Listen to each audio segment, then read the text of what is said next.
ನಿಮ್ಮ ಕಂದನ ಮೊದಲ ನಗು, ಮೊದಲ ತೊದಲ ನುಡಿ, ಮೊದಲ ಹೆಜ್ಜೆ, ಅಮ್ಮನ ಮೊದಲ ಕೈತುತ್ತು. ಸದೃಢ ಹಾಗೂ ಆರೋಗ್ಯಕರ ಬೆಳವಣಿಗೆಗಾಗಿ ಪಾರಂಪರಿಕ ಪದ್ಧತಿಯಲ್ಲಿ ತಯಾರಾದ ಪೌಷ್ಟಿಕ ಆಹಾರ ಮಿಲೆಕ್ಸ್ ಮದರ್ ರೂಟ್. ಮೂಳೆಗಳ ಹಾಗೂ ಮೆದುಳಿನ ಬೆಳವಣಿಗೆಗೆ ಪೂರಕ ಮಿಲೆಕ್ಸ್ ಮದರ್ ರೂಟ್. ತಾಯಿಯ ಪ್ರೀತಿಯಷ್ಟೇ ಪರಿಶುದ್ಧ. ಖರೀದಿಸಲು ಲಿಂಕ್ ಡಿಸ್ಕ್ರಿಪ್ಷನ್ ಹಾಗೂ ಪಿನ್ ಕಾಮೆಂಟ್ನಲ್ಲಿದೆ.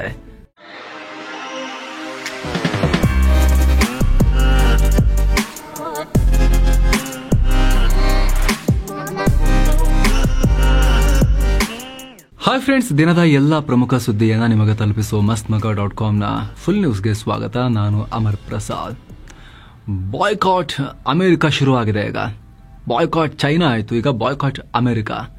ಟ್ರಂಪ್ರ ಟ್ಯಾರಿಫ್ ಕ್ರಮ ಜಾಗತಿಕ ವ್ಯಾಪಾರ ವ್ಯವಸ್ಥೆಯನ್ನೇ ಅಲುಗಾಡಿಸ್ತಾ ಇದೆಯಲ್ಲ. ಭಾರತದ ಮೇಲೆ 25+25 50% ಟ್ಯಾರಿಫ್ ಅಂತ ಹೇಳಿ ಟ್ರಂಪ್ ಆರ್ಭಟಿಸ್ತಾ ಇದ್ದಾರಲ್ಲ. ಇದಕ್ಕೆ ಭಾರತೀಯರು ಕೂಡ ನಿಧಾನವಾಗಿ ತಮ್ಮ ಒಳಗೆ ಸುಪ್ತ ಮನಸ್ಸಿನಲ್ಲಿ ಅಡಗಿದ್ದ ಆಂಟಿ ಅಮೆರಿಕನಿಸಮ್ ಅನ್ನು ಹೊರತೆಗೆದು ಅಮೆರಿಕಗೆ ಬಾಯ್ಕಾಟ್ ಅಂತ ಹೇಳಿ ಬೈಯೋಕ್ ಶುರು ಮಾಡಿದ್ದಾರೆ. ಮೊದಲಿಂದಲೂ ಭಾರತ ಅಮೆರಿಕನ್ ನಂಬಲ್ಲ.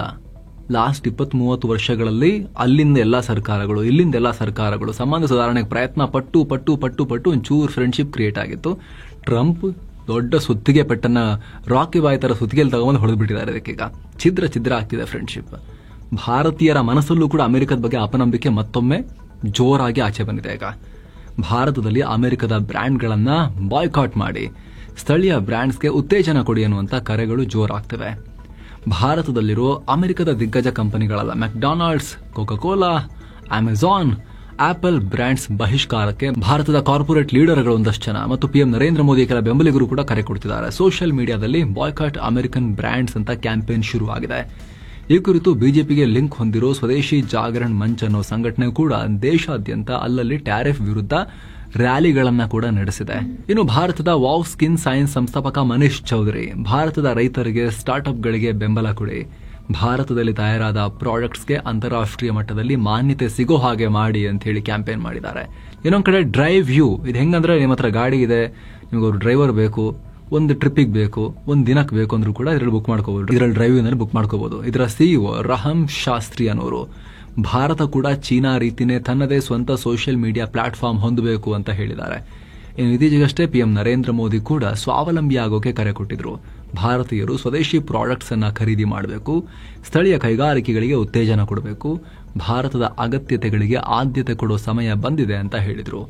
ಅದರ ಬೆನ್ನಲ್ಲೇ ಈಗ ಆನ್ಲೈನ್ನಲ್ಲಿ ಬಾಯ್ಕಾಟ್ ಅಮೆರಿಕನ್ ಬ್ರ್ಯಾಂಡ್ ಅಭಿಯಾನ ಶುರುವಾಗಿದೆ.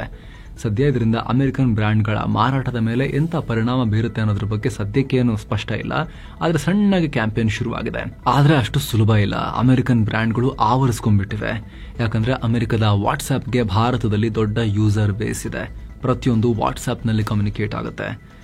ನೀವು ನೋಡ್ತಿರೋ ವಿಡಿಯೋ ಕೂಡ ಯೂಟ್ಯೂಬ್ನಲ್ಲಿ ಬರ್ತಾ ಇದೆ. ನೀವು ಸರ್ಚ್ ಮಾಡೋದು ಗೂಗಲ್ನಲ್ಲಿ ಆಗಿರುತ್ತೆ. ನಿಮಗೆ ಒಂದು ಜಾಗಕ್ಕೆ ಹೋಗೋಕ್ಕೆ ಗೂಗಲ್ ಮ್ಯಾಪ್ಸ್ ಬೇಕು, ಏನೋ ಮೇಲ್ ಕಳಿಸ್ಬೇಕು ಅಂದ್ರೆ ಜಿಮೇಲ್ ಬೇಕು. ಈ ರೀತಿ ಸಿಕ್ಕಾಪಟ್ಟೆ ಡಿಪೆಂಡೆನ್ಸಿ ಇದೆ. ಅದಕ್ಕೆಲ್ಲ ಆಲ್ಟರ್ನೇಟಿವ್ ಸಿಸ್ಟಮ್ಸ್ ಇಂಡಿಯಾದಲ್ಲಿ ಡೆವಲಪ್ ಆಗೋ ತನಕ ತುಂಬಾ ಕಷ್ಟ ಇದೆ. ಏನೋ ಡಾಮಿನೋಸ್ ಭಾರತದಲ್ಲಿ ಇದರ ಔಟ್ಲೆಟ್ ಇರುವಷ್ಟು ಬೇರೆ ಯಾವುದೇ ಬ್ರ್ಯಾಂಡ್ನ ಔಟ್ಲೆಟ್ ಇಲ್ಲ ಅಂತ ಕನ್ಸಿಡರ್ ಮಾಡಲಾಗುತ್ತೆ. ಅಷ್ಟು ದೊಡ್ಡ ಪ್ರಮಾಣದಲ್ಲಿ ಪಿಜ್ಜಾ ಎಂಪೈರ್ ಅನ್ನು ನಡೆಸ್ತಾ ಇದೆ ಡಾಮಿನೋಸ್. ಅಥವಾ ಭಾರತದ ಯಾವುದೇ ಚಿಕ್ಕ ಪುಟ್ಟ ಸ್ಟೋರ್ಗೆ ಹೋಗಿ ಅಲ್ಲಿ ಪೆಪ್ಸಿ ಮತ್ತು ಕೋಕಾ-ಕೋಲಾ ಬಾಟಲ್ ಅಂತೂ ಕಂಡೇ ಕಾಣುತ್ತೆ. ಇನ್ನು ಆಪಲ್ ಮತ್ತು ಸ್ಟಾರ್ಬಕ್ಸ್ ವಿಚಾರಕ್ಕೆ ಬಂದರೆ ಸ್ಟೇಟಸ್ ಸಿಂಬಲ್ ಆಗಿ ಹೋಗಿದೆ. ಅಮೆರಿಕದ ಈ ಬ್ರ್ಯಾಂಡ್ಗಳು ಭಾರತದ ಒಳಗೆ ಬಹಳ ಸ್ಟ್ರಾಂಗ್ ಆಗಿ ಛಾಪು ಮೂಡಿಸಿವೆ. ಈಗ ನೋಡಿ, ಈ ಬಾಯ್ಕಾಟ್ ಅಮೆರಿಕನ್ ಬ್ರ್ಯಾಂಡ್ ಅನ್ನೋ ಕರೆಗಳ ನಡುವೆ ಅಮೆರಿಕದ ಎಲೆಕ್ಟ್ರಿಕ್ ಕಾರ್ ಮೇಕರ್ ಟೆಸ್ಲಾ ಭಾರತದಲ್ಲಿ ತನ್ನ 2ನೇ ಶೋರೂಮ್ ಅನ್ನ ದಿಲ್ಲಿಯಲ್ಲಿ ಆರಂಭ ಮಾಡಿದೆ ಇವತ್ತು. ಹೀಗಾಗಿ ಭಾರತದಲ್ಲಿ ಅಮೆರಿಕನ್ ಕಂಪನಿಗಳ ಪ್ರೆಸೆನ್ಸ್ ಜಾಸ್ತಿನೇ ಆಗ್ತಿದೆ. ಇವರ ಸ್ಟಾರ್ಲಿಂಕ್, ಮಸ್ಕ್ದು ಸ್ಟಾರ್ಲಿಂಕ್ ಕೂಡ ಇಂಡಿಯಾಗೆ ಬಂದಿದೆ. ಈಗ ಏರ್ಟೆಲ್ ಒಟ್ಟಿಗೆ, ಆಮೇಲೆ ಈ ಜಿಯೋ ಒಟ್ಟಿಗೆ ಅವರು ಟೈಅಪ್ ಆಗಿದ್ದಾರೆ. ವೋಡಾಫೋನ್ ಒಟ್ಟಿಗೂ ಕೂಡ ಟೈಅಪ್ ಆಗ್ತಾ ಇದ್ದಾರೆ. ಅವರು ಸ್ಯಾಟಲೈಟ್ ಇಂಟರ್ನೆಟ್ ಕೊಡ್ತೀವಿ ಡೈರೆಕ್ಟ್ ಆಗಿ ಅಂತ ಹೇಳಿ ಅವರು ಕೂಡ ಭಾರತಕ್ಕೆ ಬಂದಿದ್ದಾರೆ. ಹಾಗಾಗಿ ಈ ಕ್ಷಣಕ್ಕೆ ದೊಡ್ಡ ರಿಸಲ್ಟ್ ಕಷ್ಟ. ಆದರೆ ಎಲ್ಲೆಲ್ಲಿ ಆಲ್ಟರ್ನೇಟಿವ್ಸ್ ಅವೈಲೇಬಲ್ ಇದೆ, ಇಲ್ಲ ಇದು ಬೇಕಂತಾನೆ ಇಲ್ಲ, ಬೇರೆ ಆಲ್ಟರ್ನೇಟಿವ್ ನಮ್ಮ ಹತ್ರ ಲಭ್ಯ ಇದೆ ಅಂತ ಜಾಗಗಳಲ್ಲಿ ಡೆಫಿನೆಟ್ಲಿ ನಾವು ಸ್ವದೇಶಿ ಉತ್ಪನ್ನಗಳ ಕಡೆಗೆ ಗಮನ ಹರಿಸಬಹುದು. ಈ ನಡುವೆ ಸ್ನೇಹಿತರ, ಯುಕ್ರೇನ್ ಅಧ್ಯಕ್ಷ ವೊಲೊಡಿಮಿರ್ ಝೆಲೆನ್ಸ್ಕಿ ಪಿಎಂ ನರೇಂದ್ರ ಮೋದಿಗೆ ಕಾಲ್ ಮಾಡಿ ಮಾತನಾಡಿದ್ದಾರೆ. ಶುಕ್ರವಾರ ಅಲಾಸ್ಕಾದಲ್ಲಿ ಪುಟಿನ್ ಮತ್ತು ಟ್ರಂಪ್ ನಡುವೆ ಮೀಟಿಂಗ್ ಫಿಕ್ಸ್ ಆಗಿದೆ ಯುಕ್ರೇನ್ ಯುದ್ಧಕ್ಕೆ ಸಂಬಂಧಪಟ್ಟಂತೆ. ಅದರ ಬೆನ್ನಲ್ಲೇ ಈಗ ಝೆಲೆನ್ಸ್ಕಿ ಮೋದಿ ಕಾಲ್ ಮಾಡಿದ್ದಾರೆ. ಯುಕ್ರೇನ್ ಯುದ್ಧಕ್ಕೆ ಸಂಬಂಧಪಟ್ಟಂತೆ ಚರ್ಚೆ ಮಾಡಿದ್ದಾರೆ. ನೀವು ರಷ್ಯನ್ ಆಯಿಲ್ ಖರೀದಿ ಮಾಡೋದನ್ನ ಕಮ್ಮಿ ಮಾಡಿ ಅಂತ ಇವರು ಕೂಡ ಈಗ ಒತ್ತಾಯ ಮಾಡಕ್ ಬಂದಿದ್ದಾರೆ. ಟ್ರಂಪ್ ಒತ್ತಾಯ ಮಾಡಿ ಸಾಕಾಗಲ್ಲ ಅಂತ ಇವರು ಕೂಡ ಒತ್ತಾಯ ಮಾಡಕ್ ಕಾಲ್ ಮಾಡಿದ್ದಾರೆ. ಜಾಸ್ತಿ ತಗೋಬೇಡಿ, ಪುಟಿನಿಗೆ ದುಡ್ಡು ಹೋಗುತ್ತೆ, ಅದನ್ನು ಯೂಸ್ ಮಾಡ್ಕೊಂಡು ನಮಗೆ ಹೊಡಿತಾರೆ ಅವರು ಯುಕ್ರೇನ್ಗೆ ಅಂತ ಹೇಳಿ. ಈ ಸಂದರ್ಭದಲ್ಲಿ ಭಾರತ ಯುಕ್ರೇನ್ನಲ್ಲಿ ಶಾಂತಿಗೆ ನಾವು ಕಮಿಟ್ ಆಗಿದ್ದೀವಿ ಅನ್ನೋದನ್ನ ಪುನರುಚ್ಚಾರ ಮಾಡಿದೆ. ಜೊತೆಗೆ ಆಲ್ರೆಡಿ ಭಾರತ ಹೇಳಿದೆ, ಅಲಾಸ್ಕಾದಲ್ಲಿ ನಡೆಯೋ ಈ ಮೀಟಿಂಗ್ನಲ್ಲಿ ಒಂದು ಶಾಂತಿಯುತ ರೆಸೊಲ್ಯೂಷನ್ಗೆ ಬರಲಿ, ಒಳ್ಳೆ ಔಟ್ಕಮ್ ಸಿಗಲಿ, ನಾವು ಕೂಡ ಅದಕ್ಕೆ ಸಪೋರ್ಟ್ ಮಾಡ್ತೀವಿ ಅಂತ ಭಾರತ ಆಲ್ರೆಡಿ ಹೇಳಿತ್ತು. ಅದರ ನಡುವೆನೆ ಜೆಲೆನ್ಸ್ಕಿ ಮೋದಿ ಕಾಲ್ ಮಾಡಿದ್ದಾರೆ. ಇನ್ನು ಆಪರೇಷನ್ ಸಿಂಧೂರ್ಗೆ 3 ತಿಂಗಳು ಪೂರ್ಣಗೊಳ್ತಾ ಇದೆ ಅಷ್ಟೇ. ಈ ನಡುವೆ ಸೇನಾ ಮುಖ್ಯಸ್ಥ ಜನರಲ್ ಉಪೇಂದ್ರ ದ್ವಿವೇದಿ ಸ್ಫೋಟಕ ಹೇಳಿಕೆ ಕೊಟ್ಟಿದ್ದಾರೆ. ಭಾರತ ಅತಿ ಶೀಘ್ರದಲ್ಲಿ ಮತ್ತೆ ಯುದ್ಧ ಮಾಡೋ ಪರಿಸ್ಥಿತಿ ಬರುತ್ತೆ ಅಂತ ಭವಿಷ್ಯವಾಣಿ ನುಡಿದಿದ್ದಾರೆ. ನಾವು ಎದುರು ನೋಡ್ತಾ ಇರೋ ಮುಂದಿನ ಯುದ್ಧ ಆದಷ್ಟು ಬೇಗ ಬರ್ಬೋದು. ಅದಕ್ಕೆ ನಾವು ತಯಾರಿ ಮಾಡ್ಕೋಬೇಕು, ಯಾವಾಗಲೂ ರೆಡಿ ಆಗಿರಬೇಕು. ಯಾಕಂದ್ರೆ ನೆಕ್ಸ್ಟ್ ಏನ್ ಯುದ್ಧ ನಡೆಯುತ್ತಲ್ಲ ಅದು ಬಹಳ ಡಿಫರೆಂಟ್ ಆಗಿ ನಡೆಯುತ್ತೆ. ಕೇವಲ ಸೈನಿಕರು ಮಾತ್ರ ಇದನ್ನು ಮಾಡೋದಿಲ್ಲ, ನಾವೆಲ್ಲ ಒಟ್ಟಾಗಿ ಈ ಯುದ್ಧವನ್ನ ಫೇಸ್ ಮಾಡಬೇಕು ಅಂತ ಹೇಳಿದ್ದಾರೆ.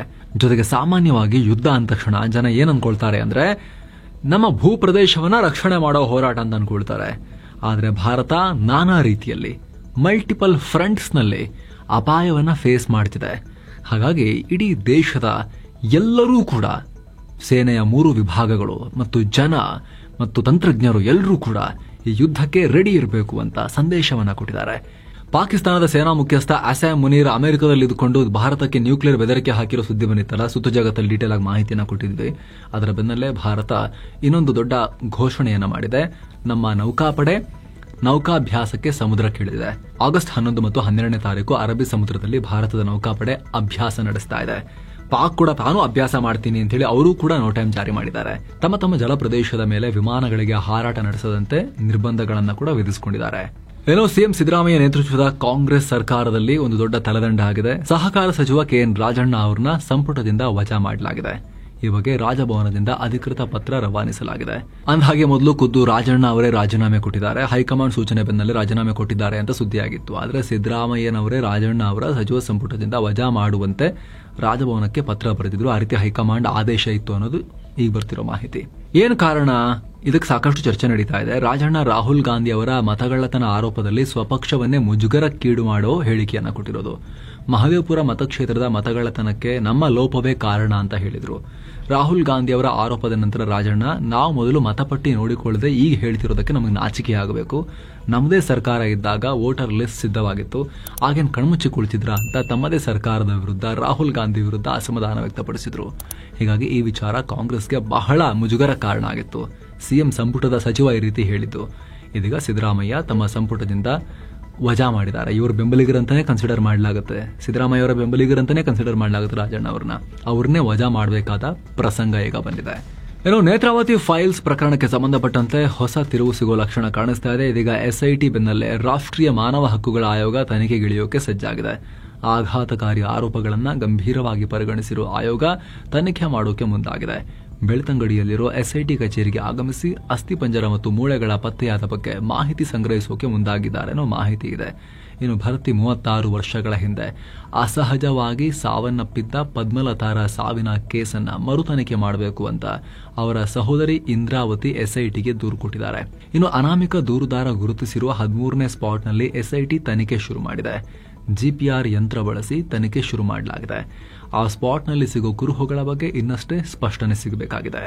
ಬಿಜೆಪಿಯಿಂದ ಉಚ್ಚಾಟನೆಗೊಂಡಿರೋ ಶಾಸಕ ಬಸನಗೌಡ ಪಾಟೀಲ್ ಯತ್ನಾಳ್ ಈ ಒಂದು ವಿವಾದಾಸ್ಪದ ಹೇಳಿಕೆಯನ್ನ ಕೊಟ್ಟಿದ್ದಾರೆ. ಹಿಂದೂ ಯುವಕರು ಮುಸ್ಲಿಂ ಹುಡುಗಿಯರನ್ನ ಮದುವೆಯಾದ್ರೆ 5 ಲಕ್ಷ ರೂಪಾಯಿ ಬಹುಮಾನ ಕೊಡೋದಾಗಿ ಘೋಷಿಸಿದ್ದಾರೆ. ಇತ್ತೀಚೆಗೆ ಮುಸ್ಲಿಂ ಯುವತಿಯನ್ನ ಪ್ರೀತಿಸಿದ್ದ ಅನ್ನೋ ಕಾರಣಕ್ಕೆ ಕೊಪ್ಪಳದಲ್ಲಿ ಗವಿಸಿದ್ದಪ್ಪ ಅನ್ನೋ ವ್ಯಕ್ತಿಯನ್ನ ಮಾರಕಾಸ್ತ್ರಗಳಿಂದ ಹೊಡೆದು ಹತ್ಯೆ ಮಾಡಲಾಗಿತ್ತು. ಅವರ ಮನೆಯವರಿಗೆ ಸಾಂತ್ವನ ಹೇಳೋಕೆ ಹೋದ ವೇಳೆ ಯತ್ನಾಳ್ ಈ ರೀತಿ ಹೇಳಿಕೆ ಕೊಟ್ಟಿದ್ದಾರೆ. ಅದನ್ನ ಟೀಕಿಸೋ ಬರದಲ್ಲಿ ಈ ರೀತಿ ಹೇಳಿಕೆ ಕೊಟ್ಟಿದ್ದಾರೆ. ಇದೇ ವೇಳೆ ರಾಜ್ಯ ಸರ್ಕಾರವನ್ನ ತರಾಟೆಗೆ ತಗೊಂಡಿದ್ದಾರೆ. ಕರ್ನಾಟಕದಲ್ಲಿ ರಕ್ಷಣೆ ಇಲ್ಲ, ಮುಸ್ಲಿಂ ಸರ್ಕಾರ ಅಧಿಕಾರದಲ್ಲಿದೆ ಅಂತ ಹೇಳಿ ಸಿದ್ದರಾಮಯ್ಯ ಸರ್ಕಾರವನ್ನ ಟೀಕೆ ಮಾಡಿದ್ದಾರೆ. ಚುನಾವಣಾ ಆಯೋಗದ ವಿರುದ್ಧ ಕಾಂಗ್ರೆಸ್ ಮತ್ತು ರಾಹುಲ್ ಗಾಂಧಿ ಮಾಡಿರೋ ವೋಟ್ ಕಳ್ಳತನ ಆರೋಪ ಇದೀಗ ರಾಜಧಾನಿ ದಿಲ್ಲಿಯಲ್ಲಿ ಭಾರೀ ದೊಡ್ಡ ಗದ್ದಲಕ್ಕೆ ಕಾರಣ ಆಗಿದೆ. ಹತ್ತತ್ರ 300ಕ್ಕೂ ಅಧಿಕ ವಿಪಕ್ಷದ ಸಂಸದರು ಮತ್ತು ನಾಯಕರೆಲ್ಲ ಸೇರ್ಕೊಂಡು ಚುನಾವಣಾ ಆಯೋಗದ ಕಚೇರಿ ಕಡೆಗೆ ಕಾಲ್ನಡಿಗೆ ಜಾಥಾ ಮಾಡಿ ಪ್ರತಿಭಟಿಸಿದ್ರು. ಚುನಾವಣಾ ಆಯೋಗ ಬಿಜೆಪಿಯೊಂದಿಗೆ ಸೇರ್ಕೊಂಡಿದೆ ಅಂತ ಆರೋಪಿಸಿದ್ರು. ಚುನಾವಣೆಯಲ್ಲಿ ಬಿಜೆಪಿ ಗೆಲ್ಲೋ ಹಾಗೆ ಮಾಡೋಕೆ ಎಲೆಕ್ಷನ್ ಕಮಿಷನ್ ಚುನಾವಣಾ ಪ್ರಕ್ರಿಯೆಯಲ್ಲಿ ದೊಡ್ಡ ಮೋಸ ಮಾಡಿದೆ ಅಂತ ಆರೋಪಿಸಿದ್ರು. ವಿಪಕ್ಷ ನಾಯಕ ರಾಹುಲ್ ಗಾಂಧಿ ನೇತೃತ್ವದಲ್ಲಿ ಪ್ರತಿಭಟಿಸಿದ್ರು. ಸಮಾಜವಾದಿ ಪಾರ್ಟಿ ಅಖಿಲೇಶ್ ಯಾದವ್ ಅಂತೂ ಪೊಲೀಸರಿಟ್ಟ ಬ್ಯಾರಿಕೇಡ್ಗಳನ್ನು ಹತ್ತಿ ಹಾರಿ ತಮ್ಮಲ್ಲಿ ಇನ್ನೂ ಕೂಡ ಯೌವನ ಅಡಗಿದೆ ಅನ್ನೋದನ್ನ ತೋರಿಸಿದ್ದಾರೆ. ಹತ್ತು ಆ ಕಡೆ ಹಾರಿದ್ದಾರೆ ಅಖಿಲೇಶ್ ಯಾದವ್. ಆದ್ರೆ ಇದುವರೆಗೂ ಈ ಆರೋಪಗಳಿಗೆ ಸಂಬಂಧಪಟ್ಟಂತೆ ಕರ್ನಾಟಕದಲ್ಲಿ ರ್ಯಾಲಿ ಆಯಿತು, ದಿಲ್ಲಿಲಿ ರ್ಯಾಲಿ ಆಯಿತು, ಇವರಿಗೂ ಕೂಡ ಒಂದು ಅಫಿಷಿಯಲ್ ಕಂಪ್ಲೇಂಟ್ ಲಾಡ್ಜ್ ಮಾಡೋದಾಗ್ಲಿ ಅಥವಾ ಕೋರ್ಟ್ಗೆ ಹೋಗೋದಾಗ್ಲಿ ಇಷ್ಟು ದೊಡ್ಡ ಆರೋಪಕ್ಕೆ ಸಂಬಂಧಪಟ್ಟಂತೆ ಇನ್ನೂ ರಾಹುಲ್ ಗಾಂಧಿ ಮತ್ತು ಕಾಂಗ್ರೆಸ್ ಮಾಡಿಲ್ಲ. ಪ್ರತಿಭಟನೆ ಮಾಡಿದ್ರೆ ಸಾಕಾಗಲ್ಲ. ಒಂದು ವೇಳೆ ಆರೋಪ ನಿಜವೇ ಆಗಿದ್ರೆ ದೇಶದಲ್ಲಿ ಡೆಮೋಕ್ರಸಿನೇ ಇಲ್ಲ ಅಂತ ಅರ್ಥ, ಸಂವಿಧಾನನೇ ಇಲ್ಲ ಅಂತ ಅರ್ಥ, ಪ್ರಜಾಪ್ರಭುತ್ವನೇ ಇಲ್ಲ ಅಂತ ಅರ್ಥ, ಕಳ್ಳರು ಡಿಕ್ಟೇಟರ್ಶಿಪ್ ನಡೆಸ್ತಿದ್ದಾರೆ ಅಂತ ಅರ್ಥ. ಚುನಾವಣೆಯನ್ನು ಹೈಜಾಕ್ ಮಾಡಿ ಸೀರಿಯಸ್ ಅಲ್ವಾ ಇದು? ವಿಪಕ್ಷ ನಾಯಕರಾಗಿ ತುಂಬಾ ದೊಡ್ಡ ಜವಾಬ್ದಾರಿ ಇದೆ ರಾಹುಲ್ ಗಾಂಧಿ ಅವ್ರ ಮೇಲೆ, ಸಂವಿಧಾನಬದ್ಧವಾದ ಜವಾಬ್ದಾರಿ ಇದೆ. ಅವರು ಅಫಿಷಿಯಲಿ ಕಂಪ್ಲೇಂಟ್ ಲಾಡ್ಜ್ ಮಾಡಬೇಕು ಇದಕ್ಕೆ ಸಂಬಂಧಪಟ್ಟಂತೆ. ಬೆಂಗಳೂರಿನ ಪೊಲೀಸ್ ಸ್ಟೇಷನ್ಗಳಲ್ಲಿ, ದಿಲ್ಲಿಯಲ್ಲಿ ಎಲ್ಲೆಲ್ಲಾಗುತ್ತೆ ಅಲ್ಲಿ ಕಂಪ್ಲೇಂಟ್ ಕೊಡಬೇಕು. ಮಹಾರಾಷ್ಟ್ರದಲ್ಲಿ, ಹರಿಯಾಣದಲ್ಲಿ ಎಲ್ಲ ಕಡೆ ಆರೋಪ ಮಾಡಿದಾರಲ್ಲ, ಕಂಪ್ಲೇಂಟ್ ಕೊಡಬೇಕು. ಸರಿಯಾಗಿ ಕ್ರಮ ತಗೊಂಡಿಲ್ವಾ ಇಸಿ ಮತ್ತೆ ಪೊಲೀಸರು? ಸುಪ್ರೀಂ ಕೋರ್ಟ್ಗೆ ಹೋಗಬೇಕು. ಇದ್ರ ಬಗ್ಗೆ ಕ್ಲಾರಿಟಿ ಸಿಗಲೇಬೇಕು ದೇಶದ ಜನಕ್ಕೆ, ಇಲ್ಲಾಂದ್ರೆ ಡೆಮೋಕ್ರಸಿ ಬಗ್ಗೆ ಬಹಳ ಅನುಮಾನ ಮೂಡುತ್ತೆ ಜನಕ್ಕೆ. ಕಂಪ್ಲೇಂಟ್ ಕೊಟ್ಟಿಲ್ಲ ಅಂತ ಹೇಳಿದ್ರೆ ಇದು ಹಿಂಗೆ ಬರೀ ಪ್ರೆಸ್ ಕಾನ್ಫರೆನ್ಸ್ ಮತ್ತು ಆರೋಪಗಳಿಗೆ ಮಾತ್ರ ಸೀಮಿತ ಆಯಿತು ಅಂತ ಹೇಳಿದ್ರೆ, ಲೀಗಲ್ ಇದನ್ನ ಟೇಕಪ್ ಮಾಡಲಿಲ್ಲ ರಾಹುಲ್ ಗಾಂಧಿ ಮತ್ತು ಕಾಂಗ್ರೆಸ್ ಅಂತ ಹೇಳಿದ್ರೆ, ಇದು ಸೋಲಿನ ಹತಾಶೆಯಿಂದ ತನ್ನ ಸೋಲನ್ನ ಮರೆಮಾಚಿಕೊಳ್ಳೋಕೆ ದೇಶದ ಪ್ರಜಾಪ್ರಭುತ್ವದ ಬಗ್ಗೆನೇ ಅನುಮಾನ ಹುಟ್ಟಿಸುವಂತಹ ಒಂದು ಅತ್ಯಂತ ಅಪಾಯಕಾರಿ ಟ್ರೆಂಡ್ ಅನ್ನ ಸೃಷ್ಟಿ ಮಾಡ್ತಿದ್ದಾರೆ ಅನ್ನೋ ಆರೋಪವನ್ನು ಅವರು ಫೇಸ್ ಮಾಡಬೇಕಾಗತ್ತೆ. ಇದಕ್ಕೆ ಸಂಬಂಧಪಟ್ಟಂತೆ ಕಂಪ್ಲೇಂಟ್ ಕೊಡಲೇಬೇಕು. ಇದಕ್ಕೆ ಸಂಬಂಧಪಟ್ಟಂತೆ ಸುಪ್ರೀಂ ಕೋರ್ಟ್ ನಲ್ಲಿ ಇದನ್ನ ಪ್ರಶ್ನೆ ಮಾಡಲೇಬೇಕು. ಚುನಾವಣಾ ಆಯೋಗದ ಮೇಲೆ ನಂಬಿಕೆ ಇಲ್ಲ ಅಂದ್ರೆ ಸುಪ್ರೀಂ ಕೋರ್ಟ್ಗೆ ಹೋಗಿ ತನಿಖೆ ಆಗ್ಲಿಕ್ಕೆ ಇದ್ರ ಬಗ್ಗೆ ಆಗ್ರಹ ಮಾಡಬೇಕು, ಪಿಟಿಷನ್ ಹಾಕಬೇಕು ಅರ್ಜೆಂಟ್ ಆಗಿ. ಪ್ರತಿಭಟನೆ ಎಲ್ಲ ಆಮೇಲೂ ಮಾಡಬಹುದು ಅಥವಾ ಸೈಮಲ್ಟೇನಿಯಸ್ಲಿ ಜೊತೆಗೂ ಕೂಡ ಮಾಡಬಹುದು. ದೇಶದ ಡೆಮೋಕ್ರಸಿಯ ಪ್ರಶ್ನೆ ಇದು, ನಮ್ಮ ನಿಮ್ಮೆಲ್ಲರ ಭವಿಷ್ಯದ ಪ್ರಶ್ನೆ ಇದು ಸ್ನೇಹಿತರೆ. ಏನೋ ಉತ್ತರ ಪ್ರದೇಶದಲ್ಲಿ ಮತ್ತೊಂದು ವಿವಾದ ಭುಗಿಲೆದ್ದಿದೆ. ಅಲ್ಲಿನ ಫತೇಪುರ್ನಲ್ಲಿರೋ ಸಮಾಧಿಯನ್ನ ದೇವಸ್ಥಾನದ ಮೇಲೆ ಕಟ್ಟಲಾಗಿದೆ ಅಂತ ಧ್ವಂಸ ಮಾಡಲಾಗಿದೆ. ಬಜರಂಗ ದಳ, ವಿಶ್ವ ಹಿಂದೂ ಪರಿಷತ್ ಸೇರಿ ಅನೇಕ ಕಾರ್ಯಕರ್ತರು ಸಮಾಧಿಯನ್ನ ನಾಶ ಮಾಡಿಬಿಟ್ಟಿದ್ದಾರೆ. ಕೇಸರಿ ಧ್ವಜ ಹಿಡಿದು ಧಾರ್ಮಿಕ ಘೋಷಣೆಗಳನ್ನು ಕೂಡ ಕೂಗಿದ್ದಾರೆ. ಅಲ್ಲಿನ ಜಿಲ್ಲಾಡಳಿತ ಮುನ್ನೆಚ್ಚರಿಕೆಗಾಗಿ ಬಿಗಿ ಪೊಲೀಸ್ ಬಂದೋಬಸ್ತ್ ಜಾರಿ ಮಾಡಿದ್ದಾರೆ. ವಿವಾದಿತ ಸ್ಥಳದ ಸುತ್ತ ಬ್ಯಾರಿಕೇಡ್ ಹಾಕಲಾಗಿದೆ. ಇಲ್ಲಿ 1000 ವರ್ಷಗಳ ಹಿಂದೆ ಠಾಕೂರ್ಜಿ ಮತ್ತು ಶಿವರಿಗೆ ಸೇರಿದ ದೇವಸ್ಥಾನ ಇತ್ತು. ದೇವಾಲಯದ ಮೇಲೆ ಈ ಸಮಾಧಿ ನಿರ್ಮಿಸಲಾಗಿದೆ ಅಂತ ಮಠ ಮಂದಿರ ಸಂರಕ್ಷಣಾ ಸಂಘರ್ಷ ಸಮಿತಿ, ಬಿಜೆಪಿ ಸೇರಿದಂತೆ ಹಿಂದೂ ಪರ ಸಂಘಟನೆಗಳು ಹೇಳಿವೆ. ಅಲ್ಲದೆ ಇದೇ ಜಾಗದಲ್ಲಿ ಪೂಜೆ ನೆರವೇರಿಸೋಕೆ ಪ್ಲಾನ್ ಮಾಡಿದ್ದಾರೆ ಅನ್ನೋ ಮಾಹಿತಿ ಕೂಡ ಬರ್ತಾ ಇದೆ. ಹೀಗಾಗಿ ಇಲ್ಲಿ ಮುಂದೆ ಏನಾಗುತ್ತೆ ಅನ್ನೋದು ಬಹಳ ಒಂಥರ ಉದ್ವಿಗ್ನ ವಾತಾವರಣ ಇಲ್ಲಿ ಮನೆ ಮಾಡಿದೆ. ಏರ್ ಇಂಡಿಯಾ ವಿಮಾನ ಮತ್ತೆ ಸುದ್ದಿಯಾಗಿದೆ. ಕೇರಳದ ತಿರುವನಂತಪುರಂನಿಂದ ದಿಲ್ಲಿಗೆ ಬರ್ತಾ ಇದ್ದ ವಿಮಾನ ತಾಂತ್ರಿಕ ದೋಷದಿಂದ ಮಾರ್ಗ ಮಧ್ಯೆ ಭಾನುವಾರ ಸಂಜೆ ಚೆನ್ನೈನಲ್ಲಿ ಲ್ಯಾಂಡ್ ಆಗಿದೆ. ಈ ವಿಮಾನದಲ್ಲಿ ಕಾಂಗ್ರೆಸ್ ನಾಯಕ ಕೆಸಿ ವೇಣುಗೋಪಾಲ್ ಸೇರಿ ಅನೇಕ ಸಂಸದರಿದ್ರು. ಈ ಬಗ್ಗೆ ಎಕ್ಸ್ನಲ್ಲಿ ಪೋಸ್ಟ್ ಹಾಕಿರೋ ವೇಣುಗೋಪಾಲ್, ನಾವು ದುರಂತದ ಸಮೀಪಕ್ಕೆ ಹೋಗಿದ್ವಿ. ವಿಮಾನ ಟೇಕ್ ಆಫ್ ಆದ ಕೆಲವೇ ಟೈಮ್ನಲ್ಲಿ ಟರ್ಬುಲೆನ್ಸ್ಗೆ ಒಳಗಾಯಿತು. ಸುಮಾರು 2 ಗಂಟೆಗಳ ನಂತರ ವಿಮಾನದ ಕ್ಯಾಪ್ಟನ್ ಸಿಗ್ನಲ್ ಫಾಲ್ಟ್ ನ ಘೋಷಿಸಿ ವಿಮಾನವನ್ನ ಚೆನ್ನೈಗೆ ಡೈವರ್ಟ್ ಮಾಡಿದ್ರು. ಚೆನ್ನೈ ವಿಮಾನ ನಿಲ್ದಾಣದ ರನ್ವೇನಲ್ಲಿ ಇನ್ನೊಂದು ವಿಮಾನ ಇತ್ತು. ನಂತರ ಲ್ಯಾಂಡಿಂಗ್ ಕ್ಲಿಯರೆನ್ಸ್ಗಾಗಿ ವಿಮಾನ ಏರ್ಪೋರ್ಟ್ ಅನ್ನ ಮೇಲೆ ಅಲ್ಲೇ ಏರ್ಪೋರ್ಟ್ ಮೇಲೆ ಹಾರಾಡೋಕೆ ಶುರು ಮಾಡಿತು. ಆಮೇಲೆ ಸೇಫ್ ಆಗಿ ಲ್ಯಾಂಡ್ ಆಯಿತು. ನಾವು ಅದೃಷ್ಟದಿಂದ ಬದುಕುಳಿದಿದ್ದೀವಿ ಅಂತ ಹೇಳಿ ಆತಂಕ ವ್ಯಕ್ತಪಡಿಸಿದ್ದಾರೆ. ವೇಣುಗೋಪಾಲ್ರ ಈ ಹೇಳಿಕೆಗೆ ಏರ್ ಇಂಡಿಯಾ ರಿಯಾಕ್ಟ್ ಮಾಡಿದೆ. ವಿಮಾನ ಚೆನ್ನೈಗೆ ಡೈವರ್ಟ್ ಆಗಿರೋದ್ರ ಬಗ್ಗೆ ನಿಮಗೆ ಕ್ಲಾರಿಟಿ ಕೊಡೋಕೆ ಇಷ್ಟಪಡ್ತೀವಿ. ಮೊದಲ ಅವಧಿಯ ಲ್ಯಾಂಡಿಂಗ್ ವೇಳೆ ಚೆನ್ನೈನ ಏರ್ ಟ್ರಾಫಿಕ್ ಕಂಟ್ರೋಲರ್ ನಮ್ಮ ಪೈಲಟ್ಗೆ ಬಂದು ಸುತ್ತುವರಿರಿ, ನೀವು ಮೇಲ್ ಬಂದು ಗೋ ಅರೌಂಡ್ ಮೇಲೆ ರೌಂಡ್ ಹೊಡಿತಾ ಇರಿ ಅಂತ ಹೇಳಿದ್ರು. ಆ ವೇಳೆ ರನ್ವೇನಲ್ಲಿ ಯಾವುದೇ ವಿಮಾನ ಇರಲಿಲ್ಲ. ಇಂಥ ಸಂದರ್ಭಗಳನ್ನ ಹ್ಯಾಂಡಲ್ ಮಾಡೋಕೆ ನಮ್ಮ ಪೈಲಟ್ಗಳು ಚೆನ್ನಾಗಿ ತರಬೇತಿ ಪಡೆದಿದ್ದಾರೆ. ನಿಮಗೆ ಅನಾನುಕೂಲತೆ ಆಗಿರಬಹುದು, ಅದಕ್ಕೆ ನಮ್ಮಿಂದ ವಿಷಾದ ಇದೆ ಅಂತ ಹೇಳಿ ಪ್ರತಿಕ್ರಿಯೆ ಕೊಟ್ಟಿದ್ದಾರೆ. ಏನು ಪ್ರಾಬ್ಲಮ್ ಇಲ್ಲ, ನೀವು ಸುಮ್ಮನೆ ಹೆದರ್ಕೊಂಡಿದ್ದೀರಾ ಅನ್ನೋ ರೀತಿಯಲ್ಲಿ ಏರ್ ಇಂಡಿಯಾ ಹೇಳಿದೆ. ದೇಶದ ರಾಜಧಾನಿ ದಿಲ್ಲಿ ಮತ್ತು ಅದರ ಸುತ್ತಮುತ್ತಲಿನ ರಾಷ್ಟ್ರ ರಾಜಧಾನಿ ವಲಯದ ಪ್ರದೇಶಗಳಲ್ಲಿ ಬೀದಿ ನಾಯಿಗಳ ಕಾಟ ವಿಪರೀತವಾಗ್ತಿದ್ದ ಹಾಗೆ ಸುಪ್ರೀಂ ಕೋರ್ಟ್ ಮಹತ್ವದ ಆದೇಶ ಹೊರಡಿಸಿದೆ. ಈ ಕೂಡಲೇ ಬೀದಿ ನಾಯಿಗಳನ್ನೆಲ್ಲ ಹಿಡಿದು ಸಂತಾನಹರಣ ಚಿಕಿತ್ಸೆ ಮಾಡಿ ಅವುಗಳನ್ನು ಶಾಶ್ವತವಾಗಿ ಶ್ವಾನ ಕೇಂದ್ರಗಳಿಗೆ ಸ್ಥಳಾಂತರಿಸಿ ಅಂತ ದಿಲ್ಲಿ ಮತ್ತು ನ್ಯಾಷನಲ್ ಕ್ಯಾಪಿಟಲ್ ರೀಜನ್ ಪ್ರದೇಶದ ಮಹಾನಗರ ಪಾಲಿಕೆಗಳಿಗೆ ಸೂಚನೆ ಕೊಟ್ಟಿದೆ. ಸುಪ್ರೀಂ ಕೋರ್ಟ್ನ ಜೆಬಿ ಪರ್ದಿವಾಲಾ ಮತ್ತು ಆರ್ ಮಹದೇವನ್ರ ಈ ಪೀಠ ಆದೇಶಿಸಿದೆ. ಜೊತೆಗೆ ಯಾವುದೇ ಸಂಘಟನೆಗಳು, ವ್ಯಕ್ತಿಗಳು ಈ ಪ್ರಕ್ರಿಯೆಗೆ ಅಡ್ಡಪಡಿಸಿದ್ರೆ ನ್ಯಾಯಾಂಗ ನಿಂದನೆ ಅಂತಾಗತ್ತೆ ಅಂತ ಹೇಳಿ ಕಠಿಣ ಎಚ್ಚರಿಕೆಯನ್ನ ಕೂಡ ಕೊಟ್ಟಿದ್ದಾರೆ. ಇದನ್ನ ನಾವು ನಮ್ಮ ಸ್ವಹಿತಾಸಕ್ತಿಗಾಗಿ ಮಾಡ್ತಿಲ್ಲ, ಜನರಿಗಾಗಿ ಮಾಡ್ತಿರೋದು. ಚಿಕ್ಕ ಮಕ್ಕಳು ರೇಬಿಸ್ಗೆ ಬಲಿಯಾಗಬಾರ್ದು. ಅವ್ರ ಜೀವನ ಏನಾದ್ರು ಈ ಹೋರಾಟಗಾರ ತಂದ್ಕೊಡ್ತಾರ, ನಾಯಿ ಪರವಾಗಿ ಬರ್ತಾರಲ್ಲ ಅವ್ರೇನ್ ತಂದ್ಕೊಡ್ತಾರೆ ಜೀವನ ಅಂತ ಕೇಳಿದ್ದಾರೆ. ಮಾಜಿ ಕೇಂದ್ರ ಸಚಿವ ಕಾಂಗ್ರೆಸ್ ಸಂಸದ ಆನಂದ್ ಶರ್ಮಾ ಎಐಸಿಸಿನ ವಿದೇಶಾಂಗ ವ್ಯವಹಾರಗಳ ಇಲಾಖೆಯ ಚೇರ್ಮನ್ ಹುದ್ದೆಗೆ ರಾಜೀನಾಮೆ ಕೊಟ್ಟಿದ್ದಾರೆ. ಕಾಂಗ್ರೆಸ್ ವರ್ಕಿಂಗ್ ಕಮಿಟಿಯ ಸದಸ್ಯರಾಗಿ ಮುಂದುವರಿತೀನಿ ಅಂತ ಹೇಳಿದ್ದಾರೆ. ಪಾಕ್ನ ಉಗ್ರ ಮುಖ ಬಯಲಿಗೆಳೆಯೋಕೆ ವಿದೇಶಗಳಿಗೆ ಹೋಗಿದ್ದ ಸುಪ್ರಿಯಾ ಸುಳೆ ನೇತೃತ್ವದ ನಿಯೋಗದಲ್ಲಿ ಈ ಆನಂದ್ ಶರ್ಮಾ ಕೂಡ ಇದ್ರು. ಈಗ ರಾಜೀನಾಮೆ ಕೊಟ್ಟಿದ್ದಾರೆ. ವಾರದ ಮೊದಲ ಸೆಷನ್ನಲ್ಲಿ ಭಾರತದ ಷೇರುಪೇಟೆ ಗ್ರೀನ್ನಲ್ಲಿ ಕೊನೆಗೊಂಡಿದೆ. ದಿನದ ವಹಿವಾಟಿನ ಅಂತ್ಯಕ್ಕೆ ಸೆನ್ಸೆಕ್ಸ್ 746 ಪಾಯಿಂಟ್ಸ್ ಜಂಪ್ ಆಗಿ 80,604ಕ್ಕೆ ತಲುಪಿದೆ. ನಿಫ್ಟಿ 221 ಪಾಯಿಂಟ್ಸ್ ರೈಸ್ ಆಗಿ 24,585ಕ್ಕೆ ರೀಚ್ ಆಗಿದೆ. ಸರ್ಕಾರಿ ಬ್ಯಾಂಕ್ ಮತ್ತು ಆಟೋ ಸೆಕ್ಟರ್ ಸ್ಟಾಕ್ಸ್ ಷೇರುಪೇಟೆಗೆ ಬಲ ಕೊಟ್ಟಿವೆ.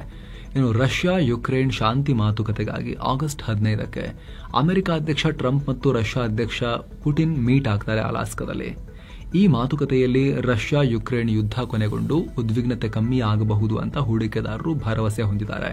ಜೊತೆಗೆ ಈ ಮಾತುಕತೆ ಒಳ್ಳೆ ರೀತಿಯಲ್ಲಿ ಸಾಗಿ ಅಮೆರಿಕ ರಷ್ಯಾ ಮೇಲಿನ ಸ್ಯಾಂಕ್ಷನ್ ತೆಗೆದುಹಾಕಬಹುದು, ಟ್ರಂಪ್ ಭಾರತದ ಮೇಲೆ ಹೇರಿರೋ ಟ್ಯಾರಿಫ್ ಅನ್ನ ಕಮ್ಮಿ ಮಾಡಬಹುದು ಅಂತ ಕೆಲ ಮಾರ್ಕೆಟ್ ತಜ್ಞರು ಅಭಿಪ್ರಾಯಪಟ್ಟಿದ್ದಾರೆ. ಹೀಗಾಗಿ ದೇಸಿ ಮಾರ್ಕೆಟ್ ಗ್ರೀನ್ನಲ್ಲಿ ಎಂಡ್ ಆಗಿದೆ. Bharti Airtel, Maruti Suzuki, Bajaj Finance, Bharat Electronics ಹಾಗೂ ಬಜಾಜ್ ಫಿನ್ಸಾವ್ ಕಂಪನಿಯ ಷೇರುಗಳು ರೆಡ್ನಲ್ಲಿ ಕೊನೆಗೊಂಡಿವೆ. ಇತ್ತ Tata Motors, State Bank of India, UltraTech Cement, Larsen and Toubro, Sun Pharmaceutical ಗ್ರೀನ್ನಲ್ಲಿ ಎಂಡ್ ಆಗಿವೆ.